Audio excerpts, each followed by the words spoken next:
ऐसे देवाधिदेव महादेव की पावन कथा परभणी नगर में 5 दिवसीय चंद्रभागा शिव महापुराण की कथा जो चल रही है, आज वो विराम की ओर जा रही है। कथा मंडप में विराजमान सभी संत साधु ब्राह्मण जन, ब्रजभूमि से पधारे आदरणीय विद्वत पंडा जी महाराज, भगवान शिव की कृपा से कथा मंडप में विराजमान आदरणीय सांसद महोदय,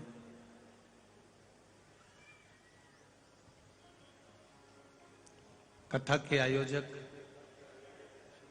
सांसद श्री संजय हरिभाऊ जी जाधव, श्रीमती क्रांति संजय जी जाधव, परभणी महाराष्ट्र।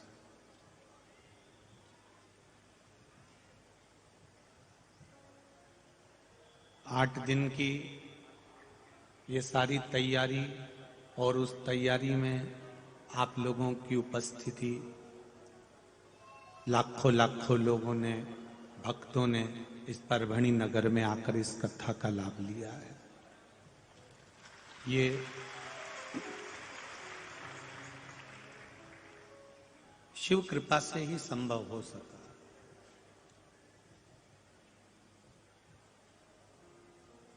आपकी या हमारी कोई सामर्थ्यता नहीं है कि हम शिव महापुराण की कथा को बाज दें और आप शिव पुराण की कथा को सुन लें।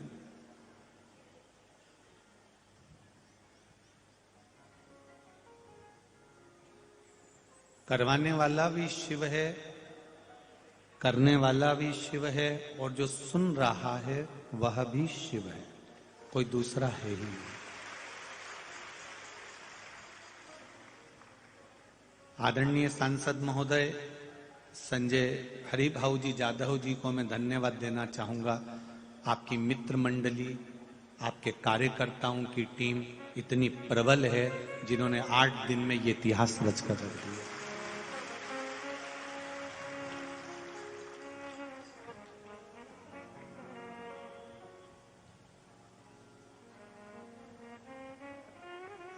पांच दिन की कथा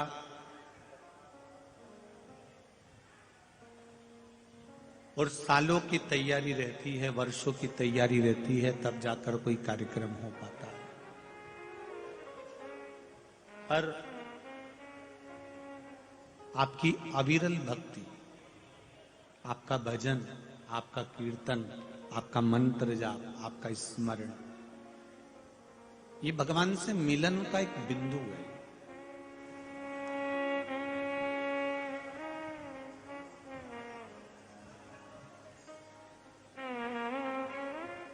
जिस दिन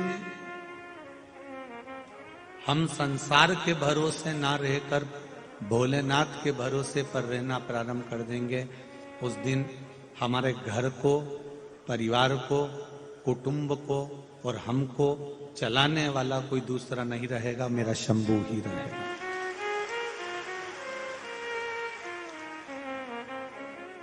थोड़ा सा दुख आता है, थोड़ी सी तकलीफ आती है, थोड़ा सा कष्ट आता है, तो हम पहले अपने रिश्तेदारों को फोन लगाते हैं।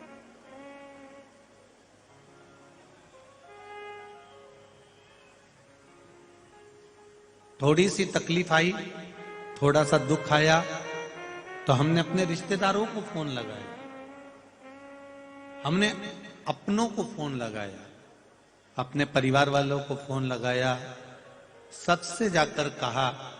तब भी वो अगर काम नहीं होता, तब आखिरी में हम फिर ना जाने कहां कहां चले जाते हैं, कहीं तंत्र में, कहीं मंत्र में, कहीं विद्या में, कहीं जादू में, कहीं टोने में, कहीं कहीं कहीं कहीं।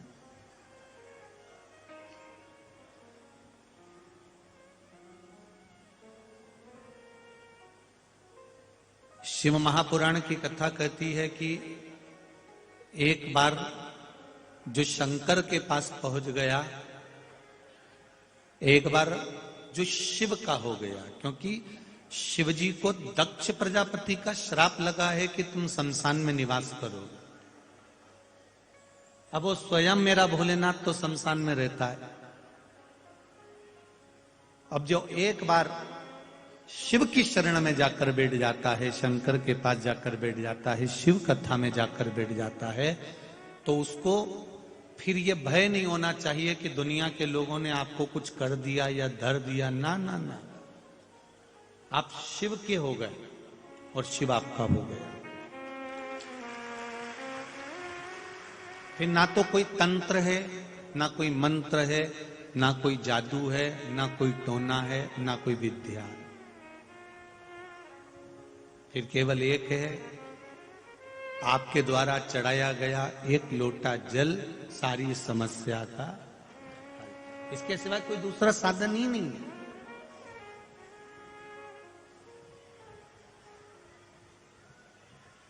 आपका भजन, आपका कीर्तन, आपका मंत्र जाप,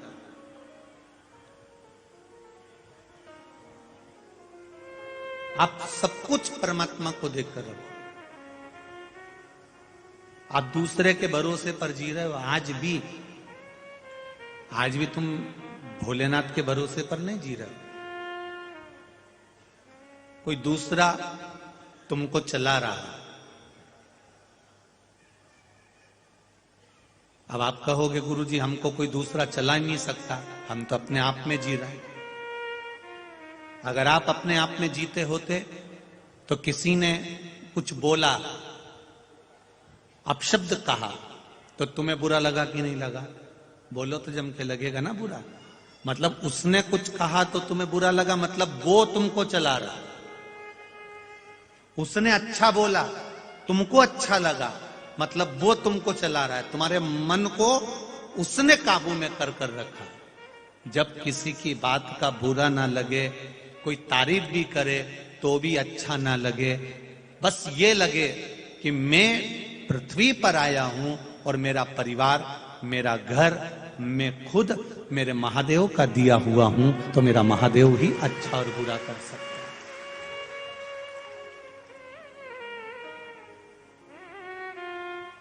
हम उसके सहारे पर जी, हम उसके भरोसे पर जी। लोग कहते हैं मेरे साथ में इतने लोग हैं, मेरे साथ में 1000 लोगों की टीम खड़ी है। गुरुजी मेरे साथ में 50 लोगों की टीम खड़ी है। मेरे साथ में 2000 लोग मेरे से कदम मिलाकर चलते हैं। हजारों लोग मेरे साथ में चलते हैं। ये आपके साथ में नहीं चलते, ये आपके समय के साथ में चलते हैं।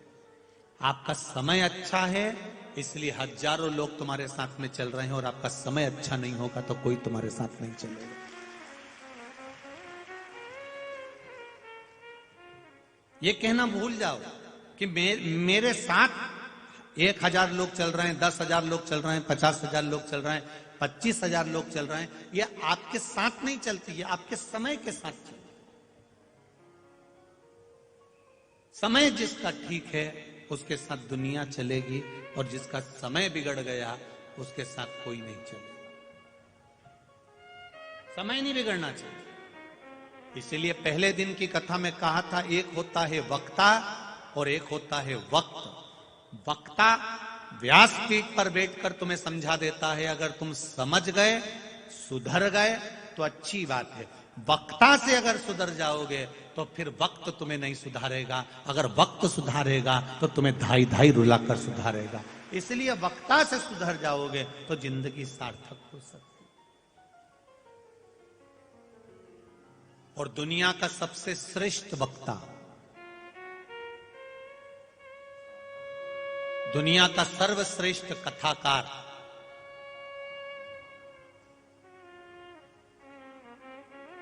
दुनिया का सबसे अच्छा कथा वाचने वाला, दुनिया का सर्वश्रेष्ठ कथाकार, दुनिया का सर्वश्रेष्ठ वक्ता, पूरे विश्व का, ब्रह्मांड का प्रत्येक जगह का सबसे अच्छा अगर कोई वक्ता है, सबसे अच्छा यदि कोई वक्ता हुआ है, सबसे अच्छा अगर कोई कथाकार हुआ है, तो केवल एक हुए हैं, वो हैं भगवान शंकर, जो अपनी धर्म पत्नी पार्वती को कथा सुना रहे हैं। कथा किसको सुना रहे हैं? सुखदेव जी महाराज ने राजा परीक्षित को कथा सुनाई,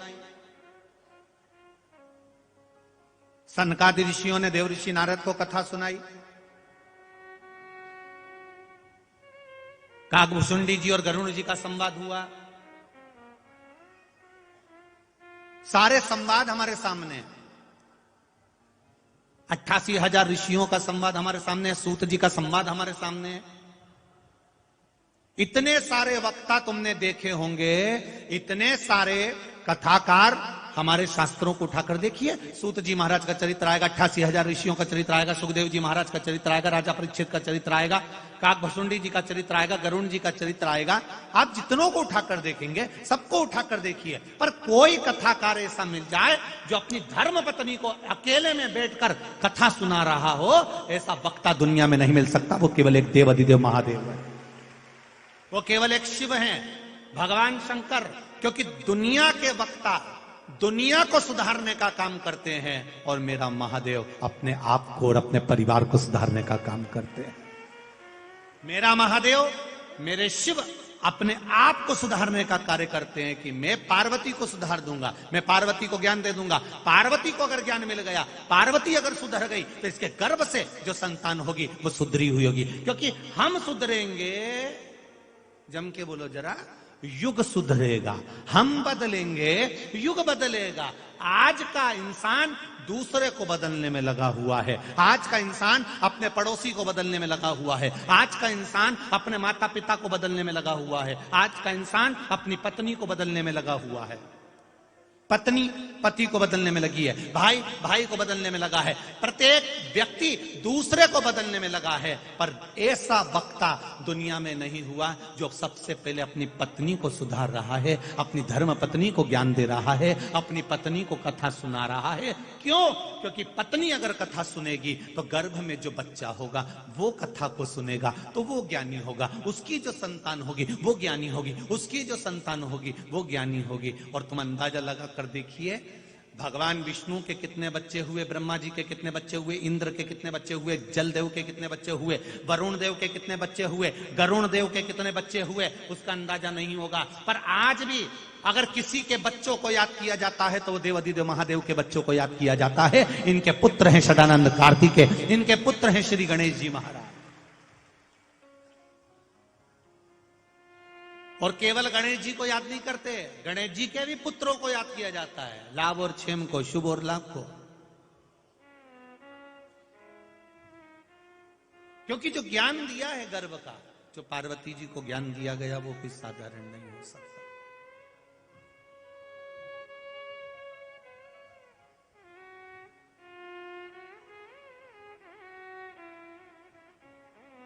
उसका कोई बात। सारी दुनिया की जो बेकार चीजें हैं, जो किसी काम की नहीं है, किसी काम की नहीं, वो मेरे महादेव के पास में है। धतूरा कांटे वाला, तुम लोगों में से कितने हैं जिनके काम का है? किसी के काम का नहीं, वो शंकर जी को चढ़ता है। बेलपत्र जो किसी के काम की चीज नहीं, वो शिव जी को चढ़ती है। जो किसी काम का नहीं है वो शंकर जी ने अपना बनाया। आप में से कितने लोग हैं जिनके काम सांप आता हो? किसी के काम आता है? नहीं, वो शिव जी के पास। त्रिशूल, डमरू, भस्म,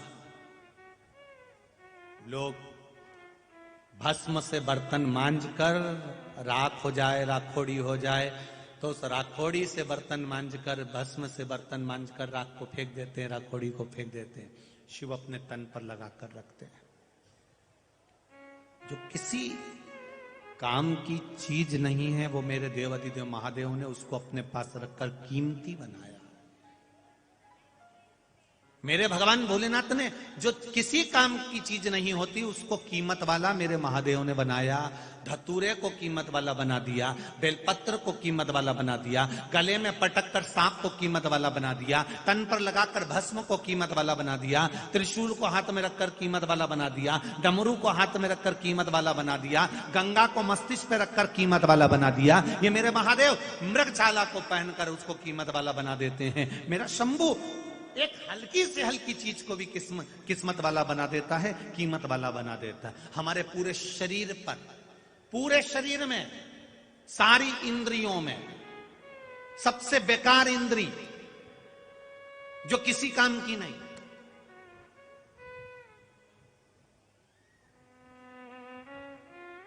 जो चली भी जाए तो उसकी जगह दूसरी इंद्री काम कर सकती है, वो एक ही इंद्री है जो किसी काम की नहीं है, हमारी नासिका। इतनी गंदी है ये नासिका, इतनी गंदी है, इतनी गंदी है, फिर भी लोग बात बात में जब बात निकलती है तो किसी इंद्री को लोग याद नहीं करते, किसी इंद्री को याद नहीं करते, एक ही इंद्री को याद करते हैं, मेरी नाक रख लेना। क्या बोलते हैं? जम के बोलो जरा, मेरी नाक रख लेना। जो इंद्री किसी काम की नहीं है, जो गंदी पड़ी है, बेकार है, और लोग बात बात में कह देते हैं मेरी नाक रख लेना, फिर कहते हैं मेरी नाक मत काट देना साहब। अब मतलब ये इस नाक को, इस नाक ने भी परमात्मा के पास जाकर विनय जब करी, सारी इंद्रियों ने निवेदन करा कि हाथ में ये देवता बैठेंगे, जंघा पर ये देवता बैठेंगे, नाभि पर ये देवता बैठेंगे, वक्षस्थल पर ये देवता बैठेंगे।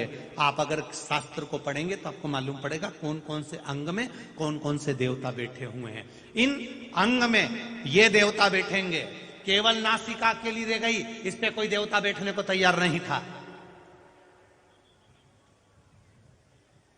इस नासिका पर कोई देवता बैठने को तैयार नहीं है। तब भोलेनाथ जी ने कहा तू चिंता मत कर,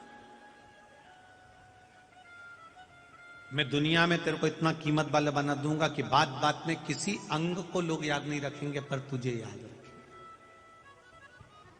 बस मेरा महादेव, मेरा भोलेनाथ है ही ऐसा, मेरा शंभू, मेरा शंकर, मेरा त्रिकालदर्शी, मेरा कैलाशी, मेरा भूतेश्वर, मेरा गोपेश्वर, मेरा चकलेश्वर है ही ऐसा।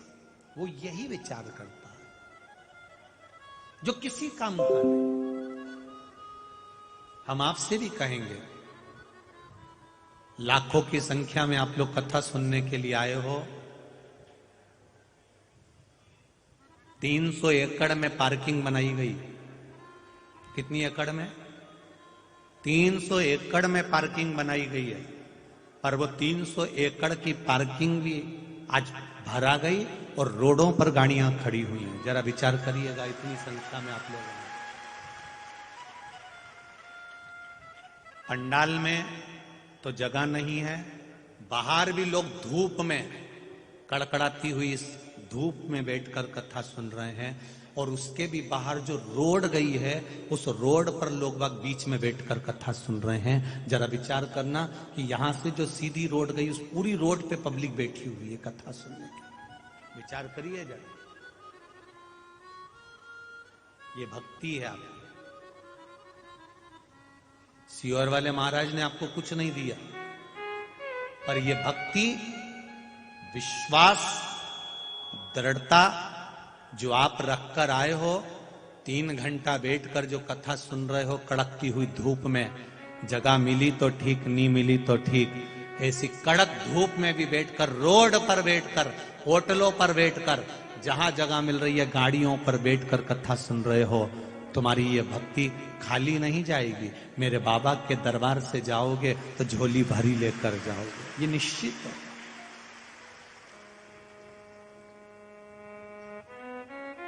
पूछते हैं लोग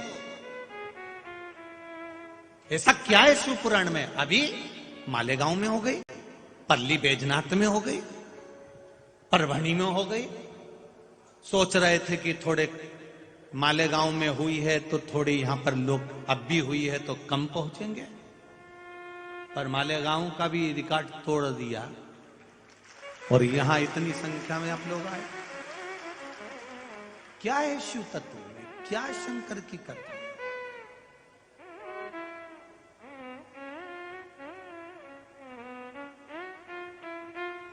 ये केवल एक भक्ति है, केवल भक्ति।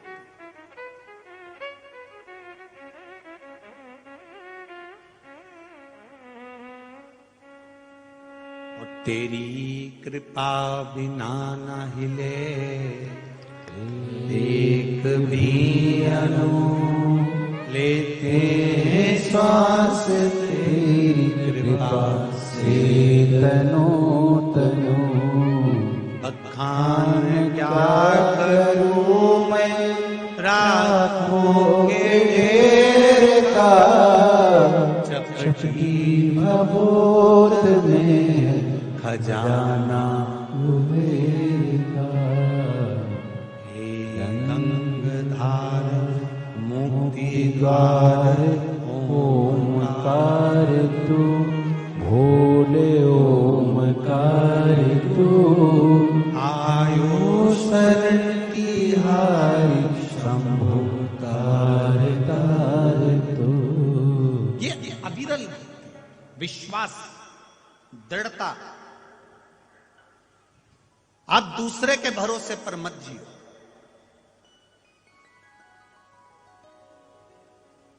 बहुत छोटा सा जीवन है महाराज। ए परवणी की जी जियो और परवणी के जी जाऊं, बहुत छोटा सा जीवन। इस छोटे से जीवन में जितनी अलमस्तता से, जितने आनंद से जी सकते हो उतने आनंद से जी, उतने आनंद से।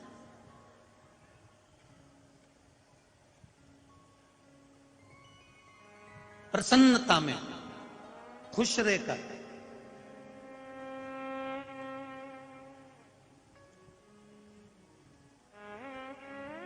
हंसना, मुस्कुराना, हंसी, प्रसन्नता, चेहरे पर स्माइल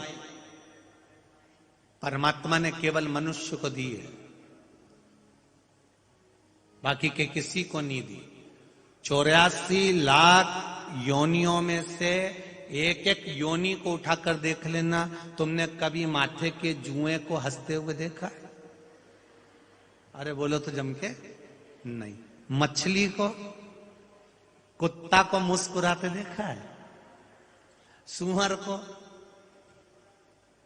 हाथी को हंसते हुए देखा है? नहीं। किसी जानवर को, किसी पशु पक्षी को हंसी नहीं दी भगवान ने, किसी को नहीं दी। केवल एक मनुष्य को दी है, मानव। पार्वती जी ने शिव जी से पूछा था ये प्रश्न कि आपने ये मनुष्य को स्माइल, प्रसन्नता, मुस्कुराहट, हंसी क्यों दी है? किस लिए दी है? शंकर भगवान ने कहा ये मुस्कुराहट, ये हंसी, ये स्माइल उसको इसलिए दी है कि ये भी एक इबादत है, ये भी एक प्रार्थना है, ये भी एक भक्ति है। दुनिया का कितना बड़ा भी दुख आ जाए, कितना भी गम आ जाए, कितनी भी तकलीफ आ जाए, और तुम्हारे चेहरे पर अगर मुस्कुराहट है, स्माइल है, हंसी है, तो वो दुख अपने आप कट जाए। ये स्माइल दी है परमात्मा।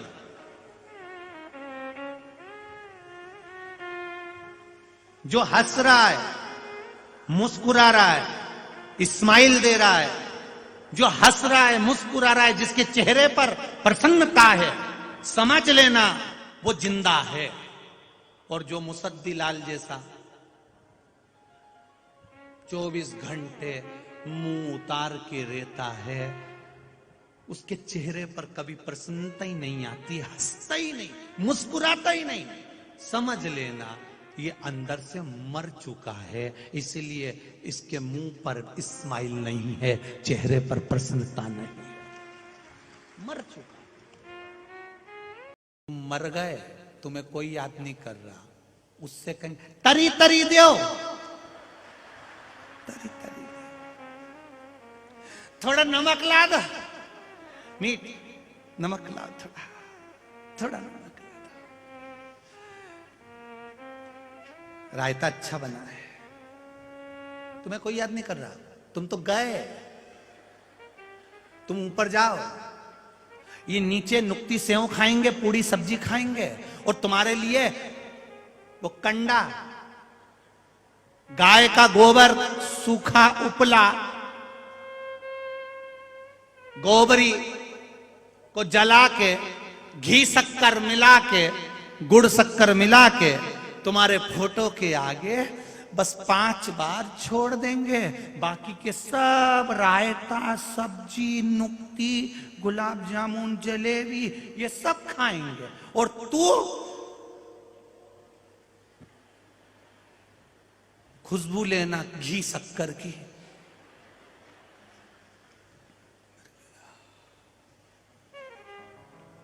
हंसो मती, तुम हो चाहे हम हो, फोटो टंगेगा जरूर, फोटो नहीं टंगेगा का, टंगेगा। मत बुरे कर्म कर बंदे, वरना पछताएगा, भगवान की आंखों से तू बच नहीं पाएगा, बच नहीं पाएगा। अरे ओ अज्ञानी, मत कर नादानी, तेरे कर्म का फल भी तू ही पाएगा, जैसा किया तूने तेरे आगे आएगा। मत बुरे कर्म कर बंदे, मत बुरे कर्म कर बंदे, वरना पछताएगा, भगवान की आंखों से तू बच नहीं पाएगा, तू बच नहीं पाएगा। आप नहीं दे सकते किसी को कुछ, प्रेम की वाणी बोलना चालू, अच्छा बोलो,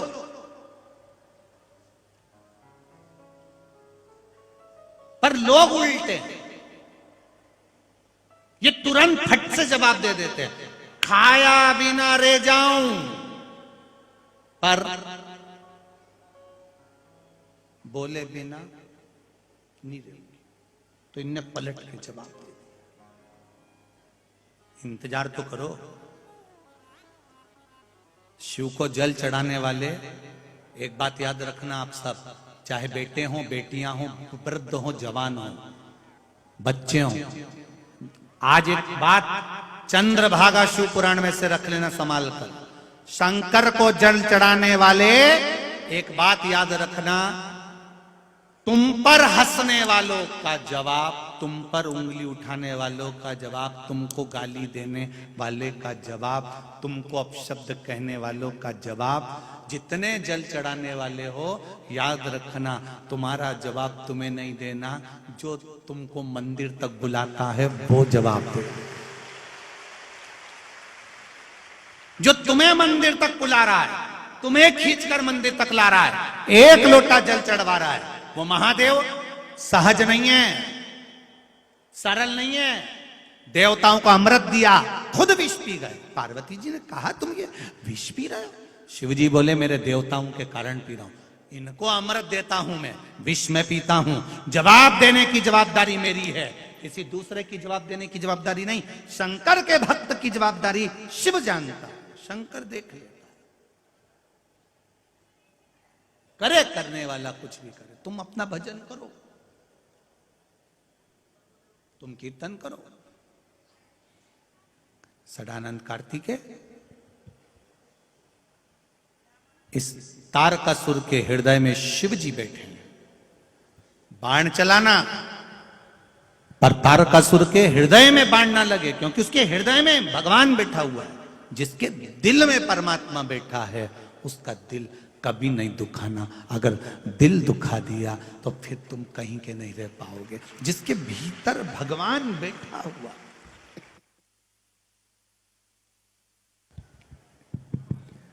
जिसके भीतर भगवान बैठा हुआ है उसका दिल तुम ना दुखाइए। भगवान उसके भीतर विराजमान है, भगवान उसके भीतर बैठा हुआ।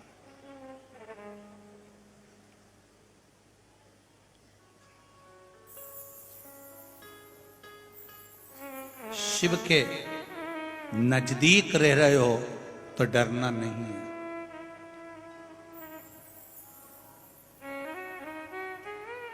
जो रेलवे स्टेशन के पास रहते हैं, बस स्टैंड के पास रहते हैं, थाने के पास रहते हैं, हॉस्पिटल के पास रहते हैं, वो बहुत अकड़ में रहते हैं। कभी भी आओ, स्टेशन के पास ही हमारा घर है।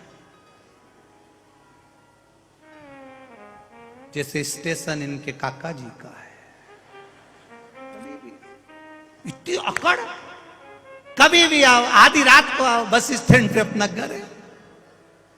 मेरा घर थाने के बिल्कुल पास में, थाने के पास, मतलब थानेदार इनका काका जी।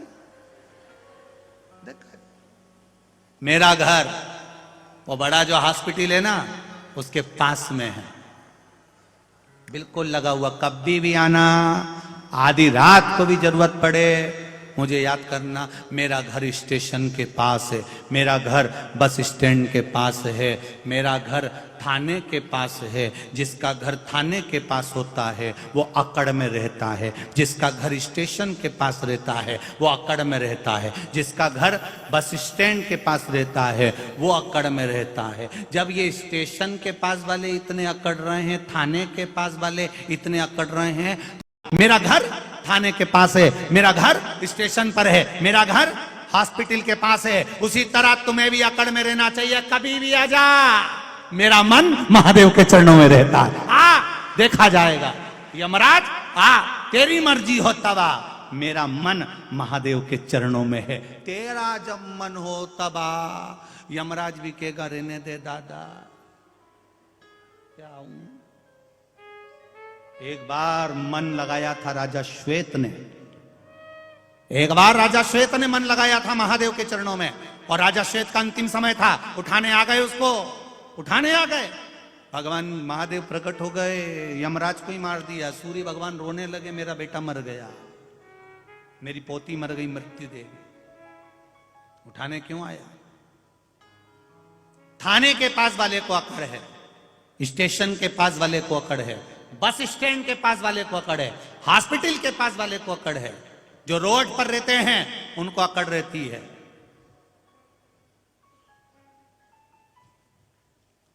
एक अकड़ तुम्हें भी होना चाहिए। मेरा महादेव मेरे साथ में है, मैं उसके चरणों में रोज जाता हूं, मेरा मन वहां लगा रहता है। ओ दुनिया के घर कहीं पर भी हो, हमें उससे मतलब नहीं, परंतु आपका मन महादेव के चरणों में होना चाहिए।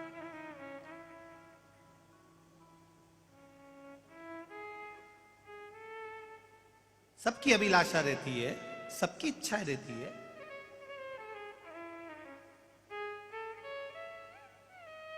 कॉलोनी के अंदर जो मकान रहता है उसकी ज्यादा कीमत होती है कि रोड पे जिसका मकान होता है उसकी ज्यादा कीमत होती है?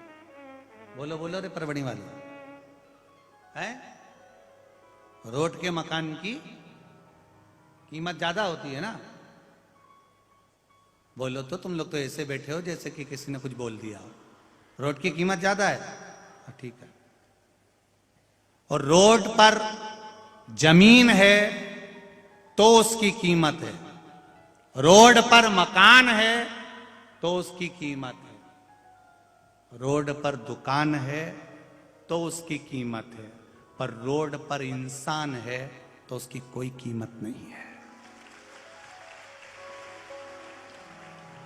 आप अगर रोड पर आ गए तो आपकी कोई कीमत नहीं रहेगी। दुकान की कीमत रोड पर हो सकती है, मकान की कीमत रोड पर हो सकती है, जमीन की कीमत रोड पर हो सकती है, पर जब बुरा वक्त आता है और इंसान रोड पर आ जाता है तब उसकी कोई कीमत नहीं होती। फिर उसकी कीमत जानने वाला केवल महादेव होता है। उसकी कीमत जानने वाला कोई दूसरा नहीं होता, उसकी कीमत जानने वाला केवल एक महादेव होता है,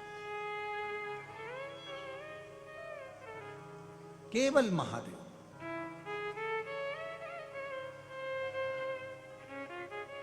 बहुत बहुत पैसा होगा, दर्शन करने गए हो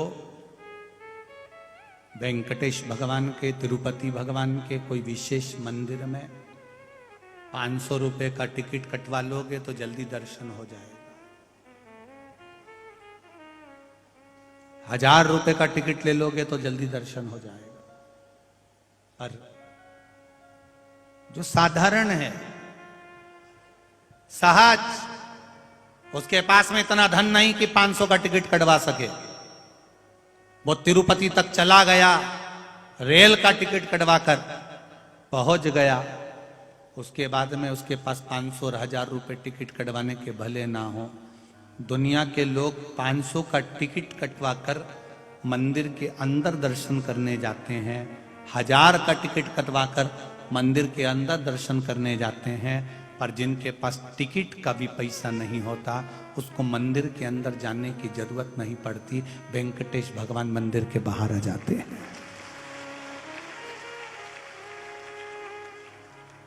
जानता है इसको किस चीज की जरूरत है, वो जानता है इसको क्या चाहिए, क्यों आया है, किस लिए आया है। षडानंद कार्तिकेय, तारकासुर को मारो, मना नहीं, पर तारकासुर की चित्तवृत्ति में, हृदय में शिव बैठा है।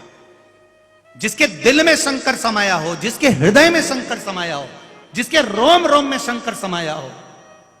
हम क्यों संतों का दर्शन करते हैं, हम क्यों साधुओं का दर्शन करते हैं, हम क्यों गुरुओं का दर्शन करते हैं, हम क्यों संत एकनाथ जी के पास जाते हैं दर्शन करने के लिए, संत तुकाराम जी के यहां जाते हैं, संत ज्ञानेश्वर जी के यहां जाते हैं, क्यों जाते हैं? हम क्यों उनके चरणारविंद का दर्शन करने के लिए जाते हैं? क्यों जाते हैं? क्योंकि उनके रोम रोम में गुरु के, संत के, साधु के, सन्यासी के, तपस्वी के, भजनावली के, कीर्तनी के रोम रोम में भगवान समाया हुआ है। हम जब दर्शन करने जाएंगे तो उनकी रोमावली का एक रोम का भी स्पर्श हो गया तो हमारे पाप कोटि कोटि जलकर भस्म हो जाएंगे और वो हमें प्राप्त होगा। क्यों जाते हैं हम, किस लिए?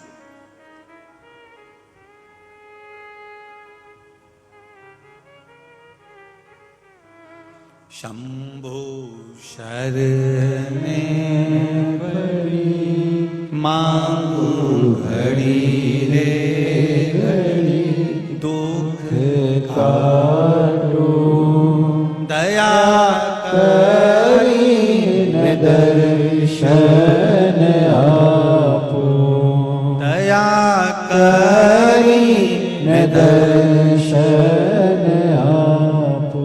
हम जा रहे हैं संतों के पास, क्यों? क्योंकि उनके हृदय में, उनके दिल में, उनके रोमावली में भगवान बैठा है। उसी तरह तारकासुर असुर है, राक्षस है, राक्षस प्रवृत्ति का है, पर इसके दिल में शिव समाया हुआ है, इसलिए इसके हृदय में बाण नहीं लगना चाहिए। इसके हृदय में बाण ना लगे, इसका ध्यान रखना।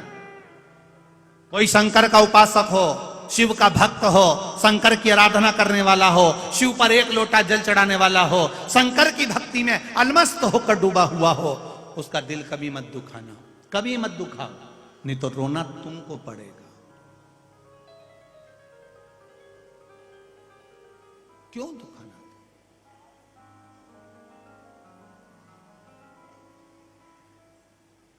जितना हिसाब तुम अच्छे से नहीं जोड़ सकते, उससे दुगना अच्छा हिसाब वो जोड़ के रखता है। वो एक बहुत बड़े कथाकार, बहुत बड़े प्रवचनकर्ता, बहुत बड़े संत, बहुत बड़े कथाकार मर गए। मर गए तो ऊपर गए। बैकुंठ का दरवाजा बंद था। सुबह 9 बजे खुलेगा, लाइन से खड़े हो जाओ। बैकुंठ के बाहर बहुत सारे लोग खड़े थे। कोई जीन्स पहन के खड़ा था, कोई चाबी घुमा रहा था, कोई टी शर्ट पहन के खड़ा था, कोई टोपी लगा के खड़ा था बैकुंठ के दरवाजे पर। पंडित जी भी खड़े हो गए, वो भी खड़े हो गए, जो कथा करते थे वो भी खड़े। पंडित जी ने सोचा, बताओ कैसे कैसे लोग बैकुंठ के दरवाजे पर खड़े, इनको तो नरक जाना चाहिए, कैसे बुरे बुरे स्वांग हो रहे हैं इनके, है? और खड़े बैकुंठ के दरवाजे पर। सुबह 9 बजे बैकुंठ का दरवाजा खुला, एक एक कर सब अंदर आने लगे। तुम कौन? हम ये। जाओ उस वाले कमरे में चले जाओ। अब आया एक व्यक्ति, टोपी लगाया था, फटी हुई जीन्स पहना था, वो आगे आया। चित्रगुप्त महाराज ने पूछा, तुम कौन हो? मैं बस का ड्राइवर, बस चलाता हूं। एक काम करो, सामने जो एसी का कमरा है उसमें डनलप का गद्दा बिछा हुआ है, चांदी की थाली में खाना आएगा, सोने के गिलास में दूध आएगा, दासियां तुम्हारे लिए पंखा झेलेंगे, जाओ वहां जाकर रहिए। बैकुंठ में वीआईपी ट्रीटमेंट उसको मिला। पंडित जी ने सोचा, जब ड्राइवर को इतनी अच्छी जगह मिली है तो मुझे तो उससे अच्छी मिलेगी, क्योंकि मैं कथा करता हूं, प्रवचन देता हूं। पंडित जी आए, चित्रगुप्त महाराज ने पूछा, तुम कौन? हम कथाकार। पंडित जी, अच्छा जाओ, सामने जो झोपड़ा दिख रहा है वो झोपड़े में चले जाओ, दरी रखी है, बिछा लो, चूल्हा बना हुआ है, आटा रखा हुआ है, रोटी सेक के खा ले। पंडित जी को गुस्सा आ गया। बस के ड्राइवर को इतना वीआईपी ट्रीटमेंट, बस के ड्राइवर को एसी का रूम, डनलप का गद्दा, सोने की थाली, चांदी का गिलास, दासियां, सब कुछ, और हम इतना प्रवचन देते हैं, कथा करते हैं, और हमारे लिए झोपड़ा। चित्रगुप्त महाराज बोले, यहां कर्म के अनुसार फल मिलता है, चलो जाओ। पंडित जी बोले, मैं हड़ताल करूंगा, स्ट्राइक करूंगा। कर लो, यहां कोई तुम्हारी सुनने वाला नहीं। यहां कोई रिश्वत मिश्वत चलती है क्या? नहीं, यहां रिश्वत नहीं चलती। तो फिर बस के ड्राइवर को इतनी अच्छी जगह कैसे दे दी तुमने? वीआईपी रूम कैसे दे दिया? एसी का रूम कैसे दे दिया? और हमको झोपड़ा दे दिया? आखिर कारण क्या है? इतने में चित्रगुप्त महाराज बोले, चिल्लाओ मती, ये कर्म का खेल। कर्म का खेल? तो बस के ड्राइवर ने कौन सा कर्म करा था? बस का ड्राइवर जब बस चलाता था, इतनी तेज चलाता था, इतनी तेज चलाता था, अंदर जितने लोग बैठे रहते थे सब हनुमान चालीसा पढ़ते रहते थे।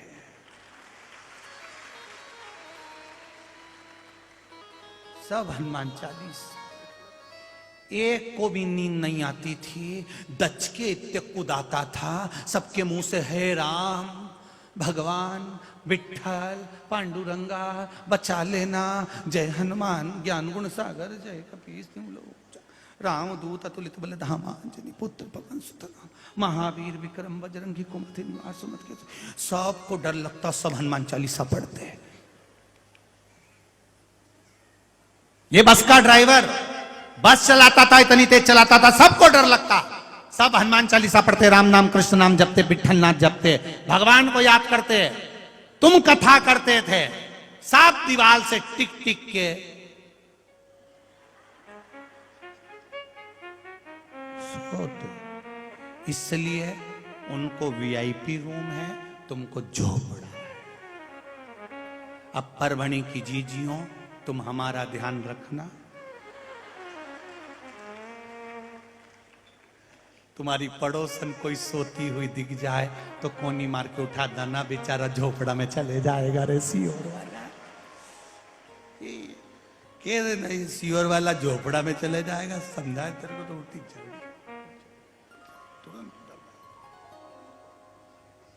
ये कर्म का खेल। हृदय में शिव बैठा है, मन में शिव बैठा है, चित्त में शिव बैठा है, तो दिल ना दुखाइए। महाराज, तारकासुर को भगवान कार्तिकेय जी ने मार दिया। तारकासुर को मारा। तारकासुर के 3 पुत्र तारकाक्ष, विदुम्माली, कमलाक्षकी, इन तीनों ने उपद्रव मचाया। जैसे उपद्रव मचाया, देवाधिदेव महादेव ने बड़ी कृपा कर कर उस तीनों को मारने के लिए मेरे देवाधिदेव महादेव ने सुंदर पशुपतिनाथ का रूप धारण कर लिया और इन तीनों को मारने के लिए उस 33 कोटि देवी देवता पशु बन गए, मेरा देवाधिदेव महादेव पशुपति नाथ बन गए। तारकाक्ष, विदुम्माली, कमलाक्ष की इन तीनों का संहार, तीनों का संहार किया। पशुपति व्रत की महत्वता का वर्णन किया गया, पशुपति अस्त्र का महत्व का वर्णन किया गया, पाशुपत्य अस्त्र का वर्णन किया गया, पाशुपत्य व्रत का वर्णन किया गया शिव पुराण में।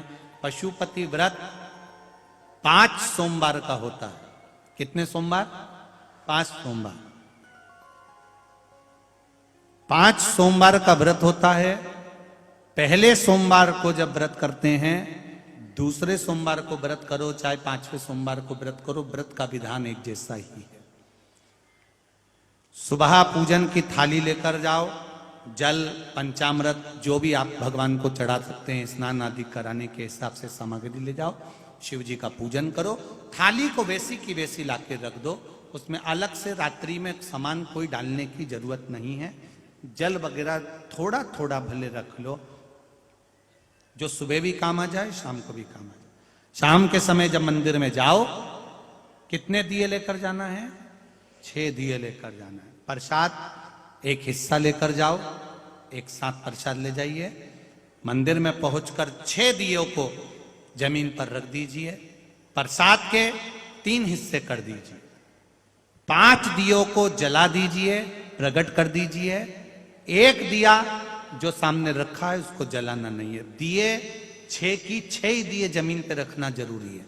ये नहीं कि एक दिया थाली में रखे रहने दो, ऐसा नहीं होगा। पहले दिए को उतारना पड़ेगा, 6 ही दिए नीचे रखना पड़ेंगे, 5 दिए जलाना है। जब प्रसाद के 3 हिस्से हो जाएं, शिव जी का पूजन कर दो। पूजन करके एक दिया और एक प्रसाद का हिस्सा जो दिया जलाया नहीं है, प्रकट नहीं करा, सीधा हाथ कौन सा, सीधे हाथ की ओर बैठ जाओ। घर के बाहर सीधे हाथ पर दिया अपने घर की ओर मुख कर कर जला दीजिए, प्रकट कर दीजिए। घर के अंदर प्रवेश कर जाओ।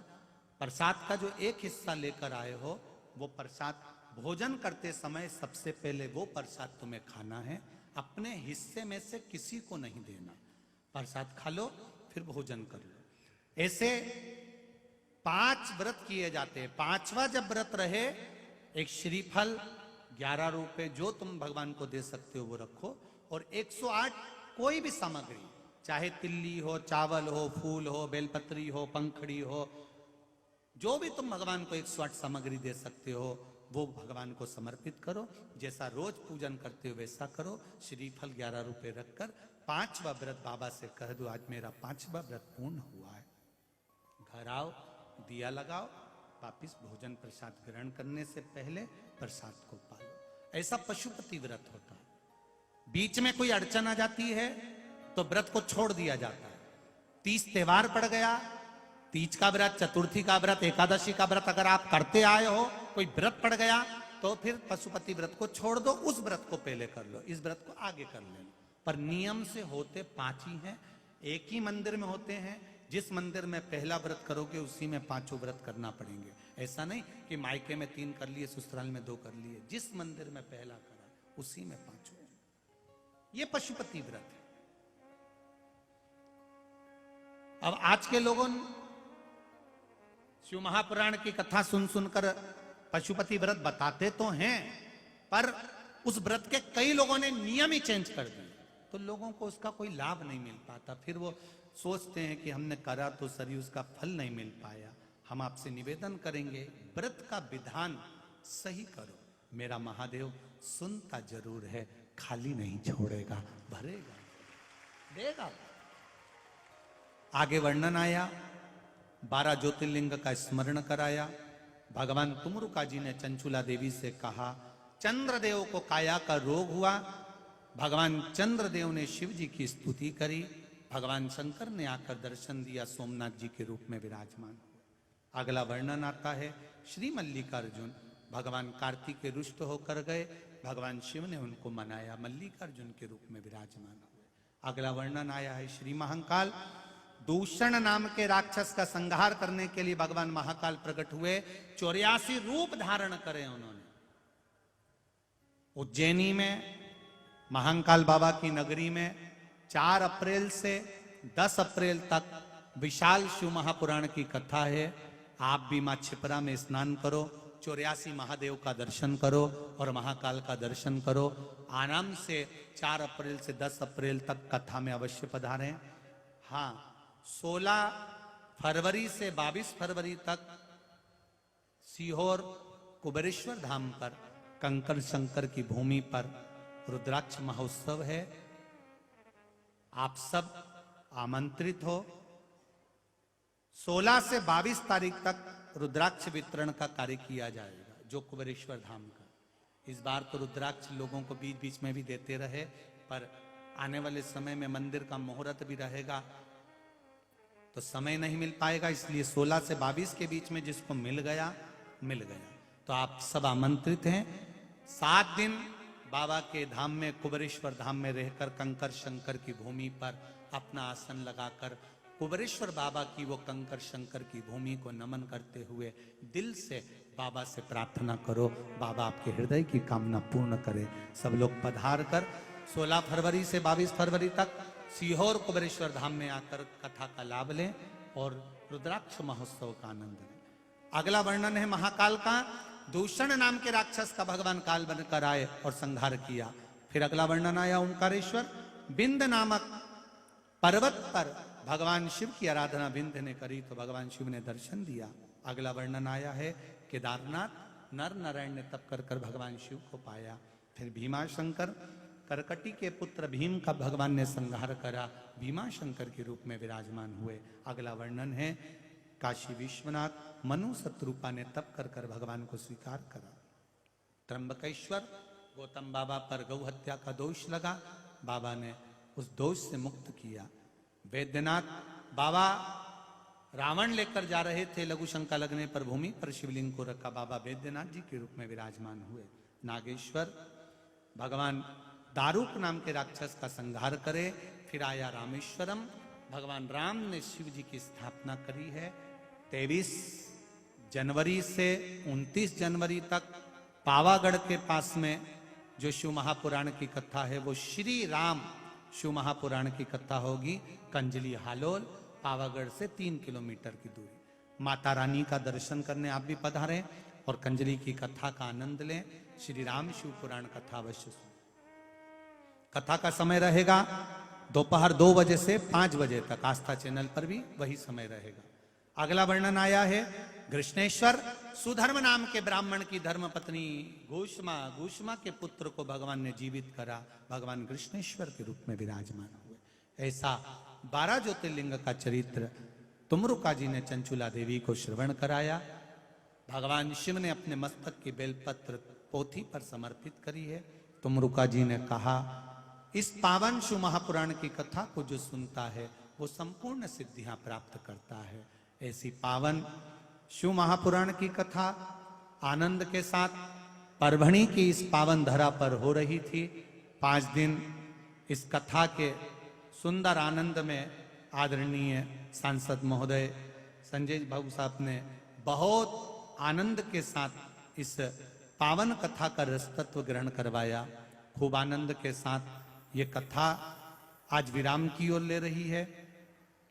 भाव भक्ति से आप सब का आत्मीय प्रेम आनंद सांसद श्री संजय हरिभाऊ जी जाधव परभणी, श्रीमती क्रांति संजय जी जाधव परभणी को प्राप्त हुआ है। इस पावन प्रसंग में जिन जिन ने प्रत्यक्ष अप्रत्यक्ष रूप से सेवा करी है उन सबको साधुवाद। यहाँ की पुलिस प्रशासन, कलेक्टर महोदय, एसपी, एसडीएम, नगर पालिका, नगर निगम और यहाँ के विधायक आदि जितने भी संबंधी हैं सब आनंद में। सब ने खूब आनंद के साथ सब कार्यकर्ताओं ने सेवा करी। यहाँ के दानदाताओं ने, जिन्होंने भोजन भंडारे चलाए, चाय नाश्ता भोजन आदि की व्यवस्था करी, आदरणीय भाऊ साहब ने, सांसद जी ने सबके भोजन आदि की जो व्यवस्थाएं करी, रेलवे स्टेशन से जिन लोगों ने ऑटो फ्री चलाए, गाड़ियां फ्री चलाई, रिक्शे फ्री चलाए, उन सभी को साधुवाद देता हूं। और आनंद के साथ जिन्होंने इस पावन प्रागण्य को इस कथा के लिए जमीन दी, कथा करने के लिए, उनको भी साधुवाद देता हूं। भाव भक्ति के साथ, आनंद के साथ आज कथा विराम ले रही है। 23 जनवरी को दोपहर में 2 बजे से 5 बजे तक गुजरात पावागढ़ की धरा से फिर मां जगत जननी जगदम्बा के चरणों से कथा कर तत्व श्री राम शिव महापुराण की कथा सुनेंगे और अपने जीवन को धन्य बनाएंगे। आप सब आनंदित रहें। अपार जन समुदाय में आप लोग आए हो। आज लगभग 9 से 10 लाख भक्त यहां पहुंचे हैं। मेरा निवेदन है, गाड़ियां धीरे धीरे चलाना, धीरे धीरे जाना, अपना ध्यान रखना, चेन, अंगूठी, मोबाइल, पर्स का ध्यान रखना और अपना ध्यान रखना, अपने बच्चों